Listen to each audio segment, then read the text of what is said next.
It really feels like August and the tropics have just come alive, Sam. How is the Outer Banks doing after Erin? It's what, Wednesday? Think I so. mean, honestly, you wouldn't know it happened at all unless you go to Hatteras Island and the north Mhm. end of Ocracoke. That's weird. I mean, these things are like rubber on us sometimes. But when you see some of the images, you start thinking this one will go down. This one will go down in the memory banks because I mean, and James, I don't know if you've got some things pulled up. I can pull a couple of things real I'm quick. pulling them now, but you Go might be ahead. able to beat me. Yeah, it's kind of everything went back to normal except in Buxton, and everywhere Yeah. else that's how it is. I mean, Rodanthe didn't get torn up that bad as we were worried that it was going to. I mean, there was what, There's, six structures there, and then yeah, so and you've there's got this Buxton. exact story I was going to pull, which All is right. yeah, that at islandfreepress.org, Joy Christ and Donna Barrett, who do just a fabulous job covering both islands. But that picture you're seeing there, that is at the end of Old Lighthouse Road. Down to the bottom, down in the distance, that's where the Cape Hatteras Lighthouse once stood Hmm. until it was moved in 1999.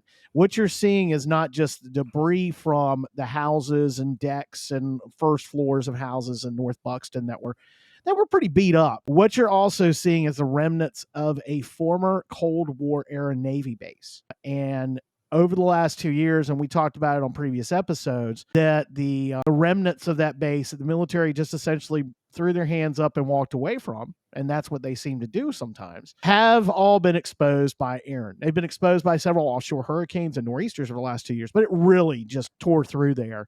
And that's kind of been the impetus of trying to get it cleaned up. But as you can see, that road that gentleman right there standing on, or just to the left of, that road once went straight down what's now Ocean and down past the lighthouse and then went around to Frisco long before Highway 12 cut across the island like it does now. That was the road. So really, that is the only area that you really see.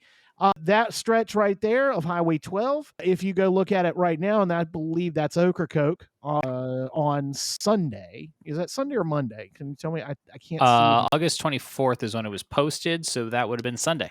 Okay, so that's Sunday morning on Ocracoke, and that was on the north end of Ocracoke. And we're not talking about a big stretch, but you go back and look at it right now, if the DOT camera, which they actually got those fixed, thankfully, had night vision, we'd be able to see, or somebody had lights out there, we'd really be able to see now. This is a great video. Yeah. That shows you how, but that it's clear now. It's right back the way it was, with berm piled up on the sandbags there on the ocean side, and the pavement's exposed. But that was a great time lapse they did from that camera, showing how the cleanup goes. It's just like cleaning a pool, guys. It's exactly I was gonna what say it felt it's like snow plowing. it's snow plowing, folks. That is exactly it. What we do out here is sand plowing instead of snow plowing, and we have dedicated crews. DOT did a great job of getting not only the guys that do this every day and at all hours on Hatteras and Ocracoke, but they brought in crews from the rest of Division 1 out here in the Northeast, where I live in Currituck, and then Terrell County and a couple of the other counties just across the Sounds to come in. And that really sped things up. So, evacuation orders all drop Sunday, Monday, Tuesday, or Sunday and Monday, and everything's back to normal. It's just like the final week of August. It doesn't feel like it weather-wise. It feels like a false fall out here. But Yeah, everywhere else. We bounce back. We've bounced back just like we always do from these things, it seems. I'm trying to find. I can't find the actual tweet right now, but I know there was an exchange over on X about whether or not more homes fell into the ocean. Yeah, I got tagged in that last night. I'll see if I can find that. But I was saying, it didn't feel like that old ago, and I was trying to find it here. Yeah, no, we didn't. We didn't lose any.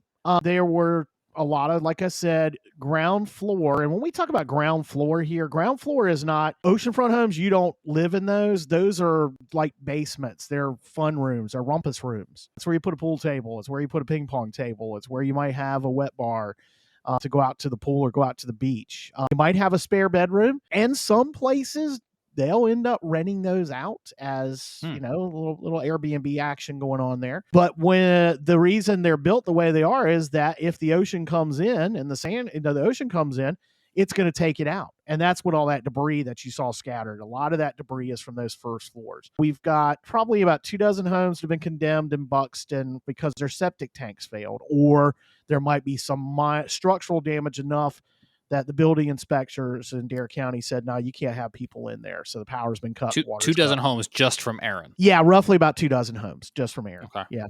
Yeah. There were a couple that were left over from the last couple of blows we had, but yeah, about 24 that cannot be occupied. They're all vacation rentals, which stinks because those people they're losing the rest of the revenue for the rest of the year.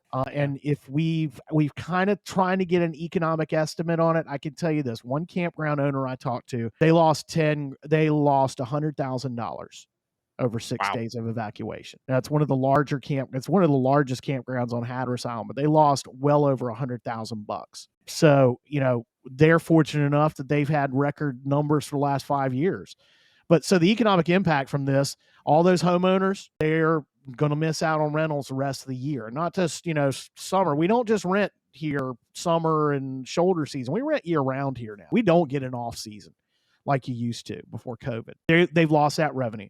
In turn, that's lost revenue, sales tax revenue in North Carolina, lost occupancy tax revenue, and that's key for Buxton because we got a beach nourishment project to pay for next year.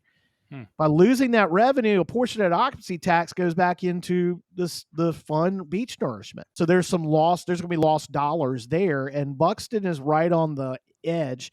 And I talked about it before. Rodanthe doesn't have enough properties to be able to justify a tax like that on their properties to pay for beach nourishment. So, but for the most part, yeah, we're back to normal. I mean, I think we got lucky by all means. 200 miles. We talk about 50 miles being the big difference on snowstorms. Well, hurricanes are the same thing. And you go back and what we just talked about in the first half hour about Helene, this could easily been a Helene for us. If I was going to say it worked. You're rattling off all these impacts, and this is a storm that didn't even make landfall or drop a single raindrop here in the Carolinas. Exactly. That's and it's crazy now. And we're not talking about some massive area. It's one thing about it. We're 110 miles long, the Outer Banks are, and phone calls. Hey, did you guys get hit by the storm? And this is Corolla. Somebody's in Corolla here asking, hey, did you guys get torn up by the storm? No, we didn't get torn up. It's just this little area, of parts of Hatteras Island and parts of Ocracoke Island, but it wasn't like this massive amount. It's just because so many of us, we got video, everybody's got social media now, and we had so many great shots that came out of this storm. But people think this is some massive event. No, it's not. It's a small event, but it's amazing how small this event was, how big the impacts are going to be over the next couple of months here because of all the things that happen whenever we have evacuations and whenever we have sand loss like this.